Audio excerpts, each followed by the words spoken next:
Okay, I gotta get my microphone over here. I keep forgetting to do that every time, but let's put it over here so it's a little closer. Okay, how's everybody doing today? My name is Kent. The date is December 13th, and it's about 3:42 in the p.m.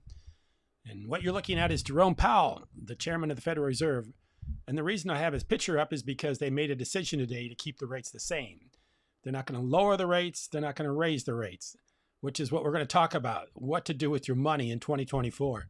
Because it's very hard to determine exactly where this is going. I mean, I think he's doing a masterful job of playing people's the potential of what he's going to do. I mean, you don't know if he's going to go higher. You don't know if he's going to go lower. Of course, he's not the only decision maker. It's up to the members of the Federal Reserve, the member banks that make these decisions. He's just ahead of it. So he's kind of like the person that speaks for them all. But you've got this scenario playing out where you can go both ways. You can go higher, you can go lower. People want to believe they're going higher. They'll do things thinking it's going to go higher. If people think it's going to go lower, they're going to do things thinking it's going to go lower. But he's being very non-specific about this. I want to talk about it a little bit because he's keeping them the same. And of course, I told you he was going to keep them the same. I told you this a long time ago because they're not going to raise rates. They're not going to lower rates. It may raise rates. I'd say the chances of raising rates are much higher than lowering rates. And I'm going to talk to you about this and tell you why. And based on this information that he gave today, guess what? I mean, this just shows you how he's playing both sides of the coin. You got the crypto market up big. I mean, it's up $2,000 from yesterday. It was around 40,900 yesterday. Now it's 42,900. You got the crypto market up. And on top of that, you got the stock market higher. Dow rallies more than 500 points to record close above 37,000 for the first time live update. Got this guy's all happy with the smile. So you got both sides. You got the crypto heading up. You got the stock market heading up, and he's done nothing but just basically entice people to think that he may go one way or the other, depending on your point of view and how you perceive it. So this is a masterful job of telling people, yeah, we're going to go higher or we could go lower. We don't know. But yeah, it looks like we could go both ways. It's just propaganda that's playing people, and people are falling into this idea.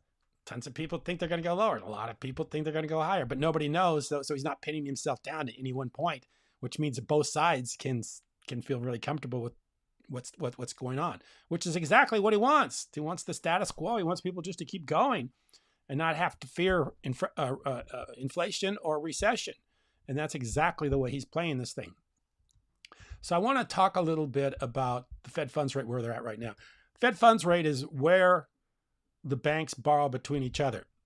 And you can see from this chart, starts at 1955 and it ends where we're at today, 2023.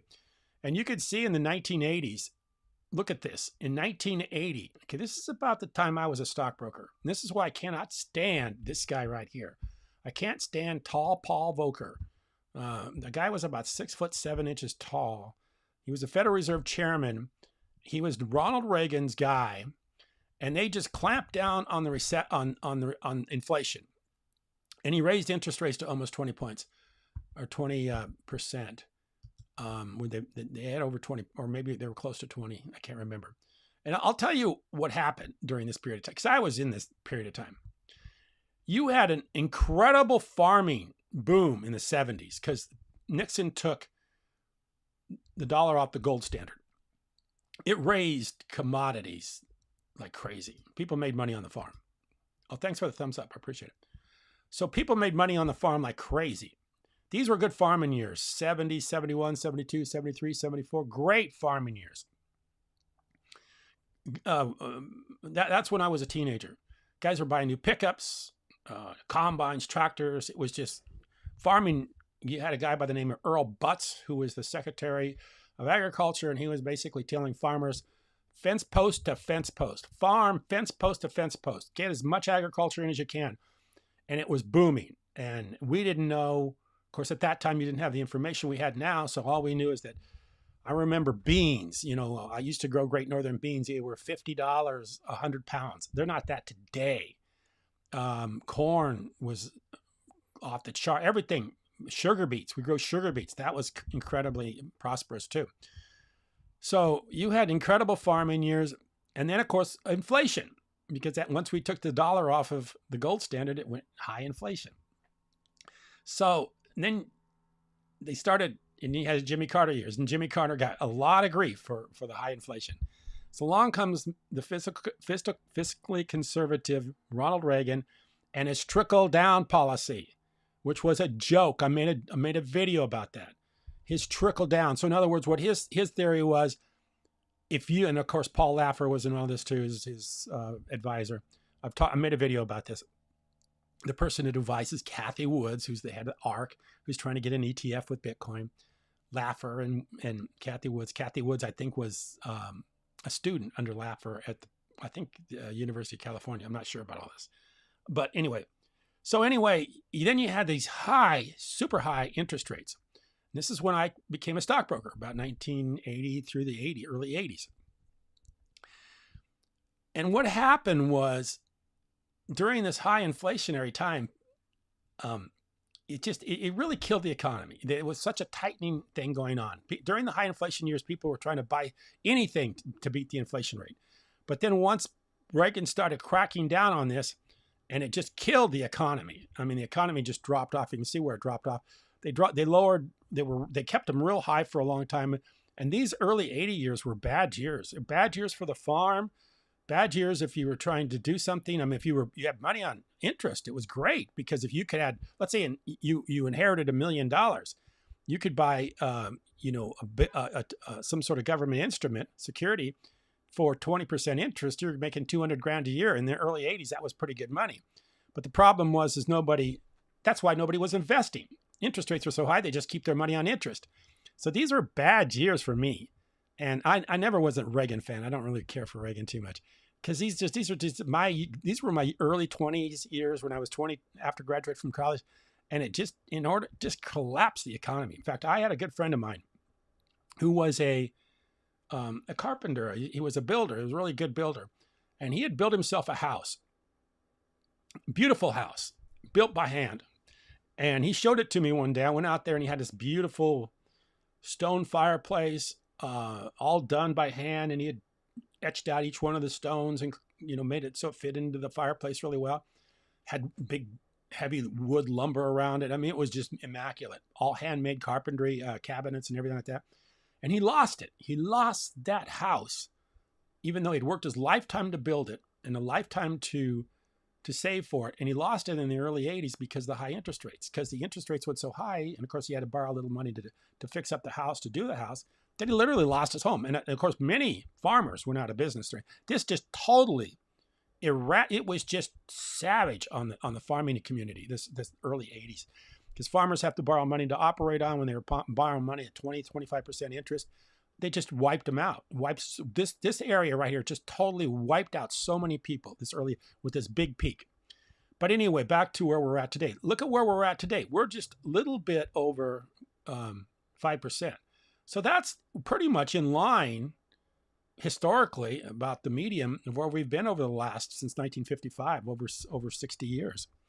So this is not unusually high interest rates, and the Feds are going to hold it here. And they're going to hold it here because this is what they need to do in order to keep control of the economy. What happened was, during these years, the 2020, you can see, I'm going to hold my cursor over it. You can see what there was. There was, basically interest rates were zero during these years, zero. So during that time, the Feds had no room to lower interest rates. They couldn't go negative interest rates because nobody would keep their money in the bank. So they had no control over they had lost all their ammunition because the interest rates are so low. So what happened? Along come 2020. And of course, 2020 was, everybody knows what happened in 2020. So that gave them the opportunity to shut down supply chain. Since it shut down supply chain, it created demand, which created inflation, which allowed them to raise the rates to where they're at today. And the rates today are 5%. So now it gives them some lee room to either raise or lower, or to play that game. We may raise, we may lower, but it's not at zero where nobody knows they're going to. You can't lower when you're at zero. It's over with. You've lost all your authority. You've lost your ability to control the economy when you're at zero because you can't go any lower. Even Elon Musk says, who would put their money in the bank at negative interest rates? So now they have it up to where they can play the game. Say, hey, look, we may raise, we may lower, but we're at least at a point where we can do both. And I think they're going to hold it here for a long time. I would see this 5% interest rate, maybe not raised, maybe not lower, but it's going to be here. But just the anticipation that it may lower, just the hope, just the fact that they're throwing it out there is causing the stock market to rally. So even though they didn't lower rates, it's still having the positive effect on the stock market. This is how powerful this information thing is. They just throw it out there. Hey, we may lower interest rates or we may raise interest rates, but the Dow wants to hear lower. So they raise 500 points in the markets. And of course, crypto goes up. If I made a video yesterday, say this was a buying point. If you bought crypto yesterday, you'd have made 3.3% today. And I don't even know, maybe it's higher now. You'd have made 3.3%, 3.6%. So you would have made a lot of money in just one day if you had a few $1,000s in cryptocurrency. That's why I say this is the poor man's way out, is to buy cryptocurrency. So yeah, the feds are not going to do anything crazy with this interest rate right now. They like it where it's at, and they're probably going to hold it there for a while. But I want to talk about some other articles. This one is, I like the guy's picture in this. This is December 13th, so it's today, how the feds impact stocks, cryptos, and other investments. But I thought it was interesting what he said about crypto. Crypto. Where's he at on crypto? Higher interest rates have affected crypto and commodity markets. I think he talks a little bit different in this. Is that where I want to read from? Yeah, let's read it from there.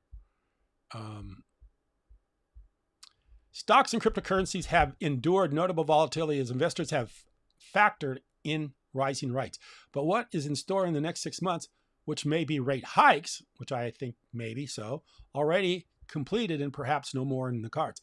With less money sloshing around in financial markets, that's a net minus for the investment as a whole. So like I just said, the stock market's playing that they're going to decrease it. They're going to decrease interest rates, but they could be going up. Still, investments as big tech stocks have done well in 2023 and others. Where's he talking about crypto?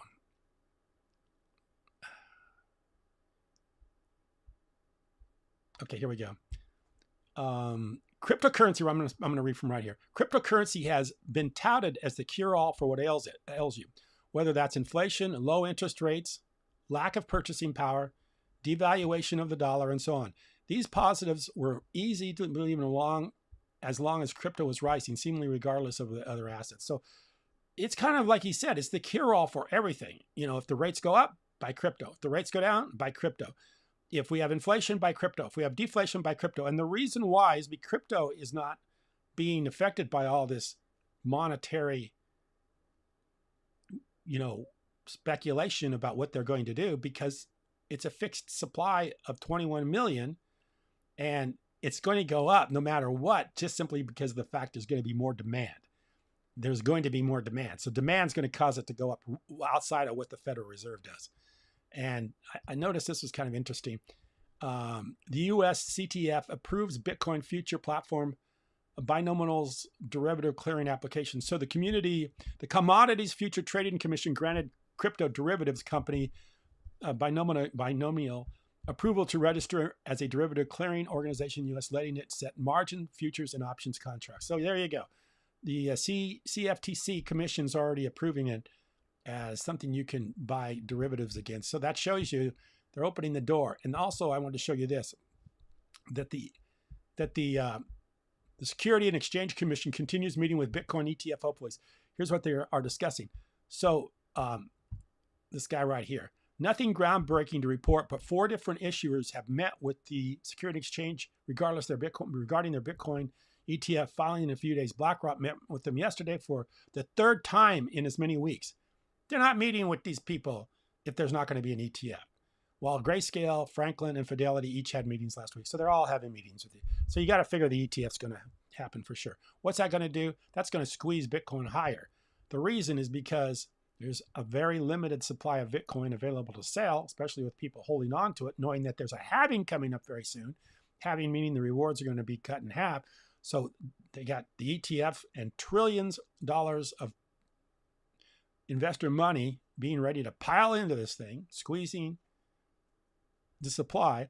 And then you got a halving, which makes it even harder yet. So yeah, you got you got the trifecta going on is the U.S. economy, the ETF, and of course the halving. All these things are going to play into Bitcoin's going higher. So I definitely, yes, you got a couple things you can do if you want to do what you can't hold on to your money. You can't put it in a mattress. Why can't you put it in a mattress? Because we have about 8% inflation, 10% inflation. Real inflation, monetary inflation, not what the feds are telling you. So you got to make 10% on your money just to break even. So if you don't make 10%, you're not even going to break even. So you can't hold your money in cash. That's suicide. That's just basically giving your money to the government as a tax when you do that. So don't put your money in a savings account. You can't do that. The second thing is, what else do you have? Well, you have bonds. Well, you don't want to buy bonds right now because the interest rate isn't that great. You're getting 5% on your government bonds. And that's not keeping up with inflation at 10%. And the only way people have been able to beat the inflation rate here in the last 5, 6, 7, 8, 9, 10 years is by these magnificent 7 stocks. Let me see if I can find them. I had it up not too long ago. I must have taken it down. I'm looking for it. Magnificent 7.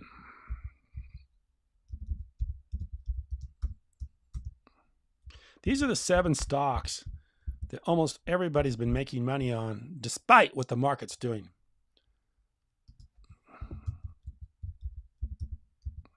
So if you bought these stocks and you just stayed with them, you probably were doing very well. And what are those 7 stocks? I'll show you what they are. Apple, Amazon, Alphabet, Nvidia, Meta, and Microsoft, and Tesla. Microsoft because they're in AI, Tesla because they're in electric cars. Nvidia, I'm not familiar with Nvidia. I don't know what they do. Alphabet, well, you know who that is. That's Google. Amazon, and Apple. So if you'd have bought these 7 stocks, let's just read this together. Amazon, Apple, Alphabet, Nvidia, Meta, which is Facebook, Microsoft, Tesla, are up around 70% year to date. And if you were to take them out of the S&P 500, the index would be up around 6%. Not much better than just holding your money under the mattress. So these 7 stocks are keeping the stock market up where it's at right now. Without these 7 stocks, you wouldn't be beating inflation. You know, I almost feel like the economy right now is in like a high stake poker game. If you're not all in, you're not going to get ahead. I mean, isn't it all? If you're just sitting around floundering at 5 or 6% interest, or putting your money, just leaving it in the bank, you're getting killed. You're just eventually you're paying a tax, a heavy tax, because of the amount of inflation that's happening. So if you're not invested in those 7 stocks, and of course those 7 stocks are starting to play out, they're not going up like they've been going up because, you know, everybody's starting to see how high they are.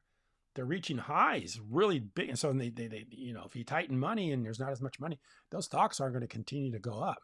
They're going to stay down. So of course I think the play right now is Bitcoin. And it will be for quite some time, at least until we get through the halving. And that's not that far away. That's April. So you got January, February, March, 4 months. 4 months to play on Bitcoin. And then you can make a decision on what you want to do. But if you can do those 4 months in Bitcoin, you will be very good. And please, I get this so much. When I'm not for me so much because I'm a crypto guy and I've been a crypto guy for over 10 years. But I hear this all the time on these, you know, these YouTube channels about gold and silver. Stay away from gold and silver. And this is why. These are the characteristics of money. So it's durability, portability, divisibility, uniformity, limited supply, and acceptability. These are principles of money, which means what we all agree on.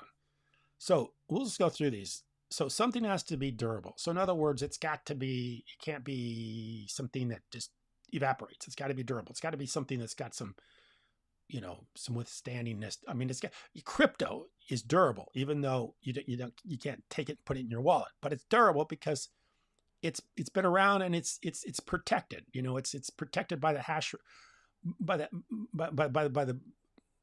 hash rate of the Bitcoin protocol, by thousands, millions of computers that are all interconnected, keeping Bitcoin durable. It's durable. So is gold and silver, but they're durable too. But this is where gold and silver fall apart. They're not portable. And that's what's really caused all this fiat currency problem.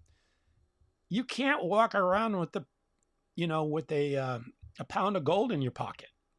You just can't do it. So what's happened is you have to store it someplace. And of course, when you store it, you get some receipt for it. And that receipt turned into fiat currency, which is why they just keep printing and printing and printing. At one time, the US dollar was the same as gold. You held the US dollar, you held gold. But they cut that connection, a long time ago. In fact, in the 30s, you couldn't even own gold as a citizen. And then in the 70s, they cut it off for the governments. You couldn't get your gold back for your dollar bill. So France wanted to come into the United States, get their gold back that they'd given during World War II, because they were afraid the Nazis might confiscate it. So when they started getting, after the war, they said, "Hell, we want our dollars, we want our gold back. Here's your dollars." And after so long, Nixon said, "No more. We'll cut that deal off." So gold, silver is not portable. It's divisible. Divisibility. Gold, silver is not divisible. I mean, you can't walk into let's say something, you go walk into a grocery store and something's $10 and you got a gold brick. What are you going to do? Shave off a little bit of the gold brick and give it to them? Bitcoin's divisible. You can divide Bitcoin up into the smallest, $10, $5, $3. Uniformity, it's uniform. It's always the same. Bitcoin is always the same. It's not changing. It's uniform. So is gold and silver. Limited supply. Of course, Bitcoin's 21 million. We don't know how much gold and silver there are in the world. There could be places in Antarctica or the Arctic where there's tons of gold and silver and we don't even know about it because of the ice layer.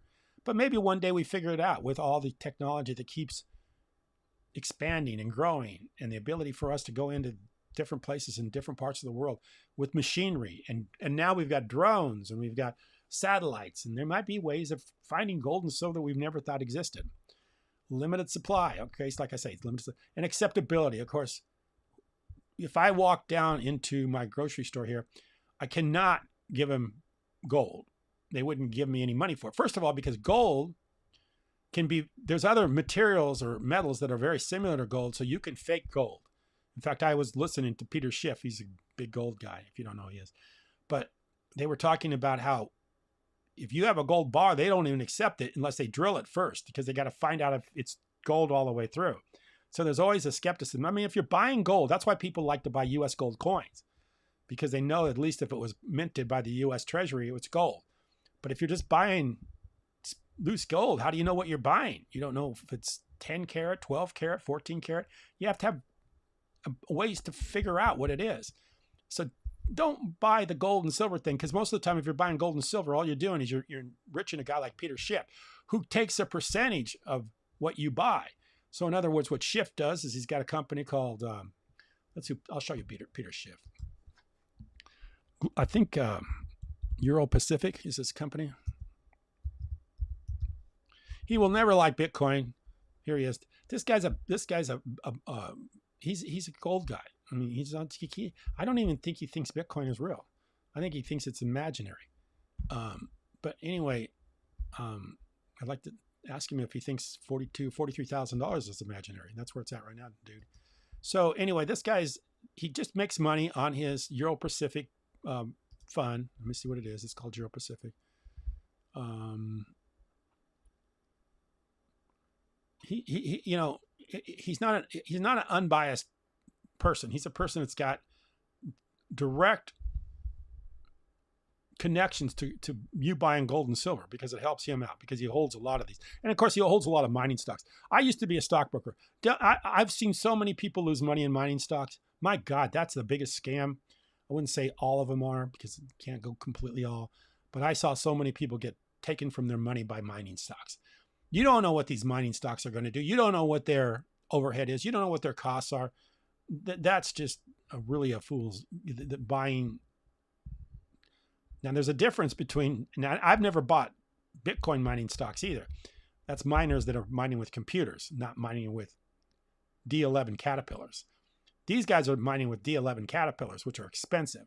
Trucks that are huge, that cost a lot of money. And you buy one of their stocks, they could go under really quickly, especially they're very sensitive. It's a very slim margin when you got these mining stocks for what they need to make money. So I think in the future, at least for the next 6 months, I think cryptos are a very good idea. Of course, I'm a kind of a maximalist with Bitcoin. So by all means, if you want to know what to do with your money in 2024, I think Bitcoin would be a good play. So I'm going to see if I got any comments. And if I don't have any comments, I'm going to sign off. So let me see if I can bring up my comment section. I got one thumbs up, and nobody's joined today. But today may be a slow day for people. Today is Wednesday. So anyway, maybe tomorrow we'll get some people to join in and ask some questions. And if you want to join in tomorrow, I'm usually, that's the other thing. I'm a little bit late today. I'm 4 o'clock. Usually I make these between 1 and 2, but it seems like the last week I've been later. Maybe this rest of this holiday season, I might be doing them a little bit later. I've got one person watching, one person thumbs up. So I appreciate the help. Thank you very much.